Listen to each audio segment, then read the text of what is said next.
जय हिंद स्टूडेंट्स, स्वागत है प्रभात क्लासेज में। हम पढ़ रहे थे क्लास 10th मैथमेटिक्स, जिसमें हम प्रश्नावली 2.2 पढ़ रहे थे और उसमें प्रश्न संख्या 1 हम हल कर चुके थे। अब हम चलते हैं प्रश्न संख्या 2 की तरफ। लिखा हुआ है, एक द्विघातीय बहुपद ज्ञात कीजिए जिनके शून्यकों के योग तथा गुणनफल क्रमशः दी गई संख्याएं हैं। इसमें हमारे पास कुल 6 प्रश्न है, जिसमें पहला प्रश्न कुछ इस प्रकार है। द्विघात बहुपद हमको ज्ञात करना है जिनमें शून्यकों का योगफल 1/4 दिया हुआ है और उसका गुणनफल ऋण 1 के बराबर दिया हुआ है। तो चलिए इसको देखते हैं कैसे हल होगा। तो इसमें हम लिखेंगे माना द्विघात बहुपद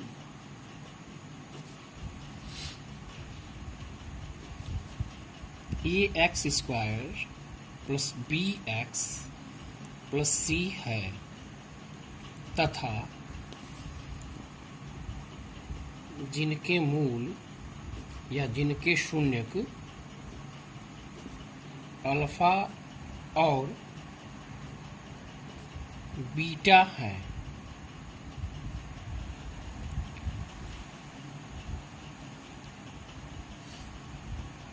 चूंकि अल्फा प्लस बीटा की जो वैल्यू है, जो अल्फा प्लस बीटा का मान दिया हुआ है, शून्यकों का योग अल्फा प्लस बीटा का मान 1/4 के बराबर दिया हुआ। तो अल्फा प्लस बीटा बराबर 1/4 ये हमारे पास है।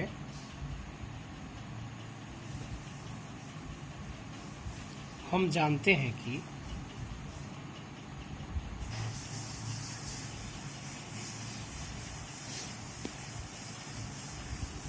अल्फा प्लस बीटा का जो फार्मूला होता है वह -b/a के बराबर होता है। इसलिए ये जब अल्फा प्लस बीटा ये -b/a इज इक्वल टू दोनों से हो जाएगा 1/4। तो यहाँ से a की वैल्यू 4 हम लेंगे, अब b की वैल्यू ऋण 1 के बराबर हो जाएगा लिखेंगे। इसलिए a बराबर 4 और b बराबर यहाँ से हो जाएगा ऋण 1 के। पुनः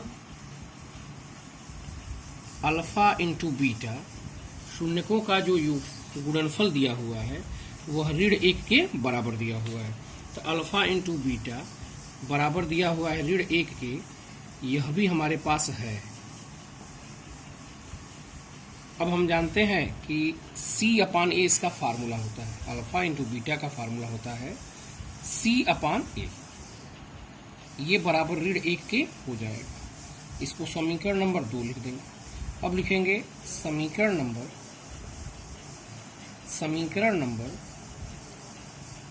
2 में a का मान यहाँ पर कितना आया था 4 रखने पर c/a की जगह पर 4 हम लिखेंगे, बराबर हो जाएगा ऋण 1। तो यहाँ से c का जो मान आएगा वह ऋण 4 के बराबर हो जाएगा। अब हम देखेंगे a, b, c तीनों के मान हमारे पास ज्ञात हो गए।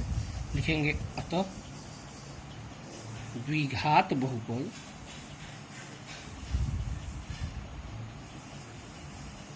बराबर, हम इस फार्मूले में जो हमने माना था, इस फार्मूले में a, b, c की वैल्यू रख देंगे। तो a की वैल्यू कितनी आई थी? तो a की वैल्यू आई थी 4, तो हो जाएगा 4x²। b की वैल्यू हमारी आई थी ऋण 1 की, तो यहाँ जब ऋण 1 पुट करेंगे तो ये हो जाएगा ऋण x। और c की वैल्यू ऋण 1 के c की वैल्यू ऋण 4 के बराबर आई थी, ऋण 4। यही हमारा आंसर हो जाएगा। दूसरा हमारा प्रश्न है, जो हमारा अल्फा प्लस बीटा की वैल्यू दिया हुआ है वह करनी में 2 के बराबर और अल्फा इंटू बीटा की वैल्यू 1/3 के बराबर दिया हुआ है। तो आइए इस प्रश्न को हम देखते हैं। माना द्विघात बहुपद ax² plus bx plus c है तथा जिसके शून्यक अल्फा और बीटा है। तो दिया हुआ है अल्फा धन बीटा बराबर करनी में 2। तो हम जानते हैं अल्फा धन बीटा बराबर ऋण b/a -b/a। तो -b/a को हम करनी में 2 के बराबर लिखेंगे। ये करनी में 2 को हम ऊपर नीचे 3 से गुणा कर दिए हैं। 3 से गुणा इसलिए किया गया है क्योंकि जो हमारा अल्फा गुणे बीटा का मान जो दिया हुआ है वह यहाँ पर आप देख रहे हैं करणी में 2 दिया हुआ है, यहाँ पर हर नहीं दिया हुआ है, और यहाँ 1/3 ये अल्फा गुणनफल मूलों का जो गुणनफल, शून्यकों का जो गुणनफल दिया हुआ है वह 1/3 के बराबर दिया हुआ है। तो यहाँ पर a यहाँ पर -b/a होता है और ये c/a होता है, तो a की वैल्यू सेम होनी चाहिए। तो यहाँ पर कोई गुणांक नहीं दिया हुआ है, यहाँ पर कोई हर में पूर्णांक नहीं दिया हुआ है, यहाँ पर 3 दिया हुआ है। इसलिए हम इसी में जो अल्फा धन बीटा की वैल्यू दी गई है इसमें हम 3 से ऊपर नीचे मल्टीप्लाई कर देंगे, गुणा कर देंगे। तो ये -b/a -3 करणी में 2/3 आ जाएगा, समीकरण नंबर 1 हो जाएगा। अल्फा गुणे बीटा का मान 1/3 दिया हुआ था, तो यहाँ पर हम देख रहे हैं a की वैल्यू 3 और a की वैल्यू 3। तो जब a की वैल्यू 3 है और a की वैल्यू यहाँ भी 3 है, तो यहाँ पर b की वैल्यू ये माइनस माइनस प्लस हो जाएगा, b की वैल्यू 3 करणी में 2 हो जाएगा और c की वैल्यू यहाँ से 1 हो जाएगा। तो यहाँ पर लिखा हुआ है a बराबर 3, b बराबर 3 करणी में 2, ऋण 3 करणी में 2 और c बराबर 1, और यह मान उठाकर द्विघात बहुपद में रख देंगे तो हमारा कुछ इस प्रकार का बहुपद प्राप्त हो जाएगा। और हम क्वेश्चन नंबर 3 में अल्फा धन बीटा का मान 0 के बराबर दिया गया था। अल्फा धन बीटा की जो वैल्यू है वह 0 के बराबर दिया हुआ है। अल्फा गुणे बीटा का मान करणी में 5 के बराबर, तो 0 को हम 0/1 लिख सकते हैं और इसको 1 लिख सकते हैं। तो यहाँ पर हमारा हर बराबर हो गया, तो c की वैल्यू आप देख रहे हैं सीधे सीधे 1 हो जाएगा। तो यहाँ पर हम देख रहे हैं कि ऋण b/a बराबर 0 दिया हुआ है और ये 0/1 इसको लिखा जा सकता है, समीकरण नंबर 1 हो जाएगा।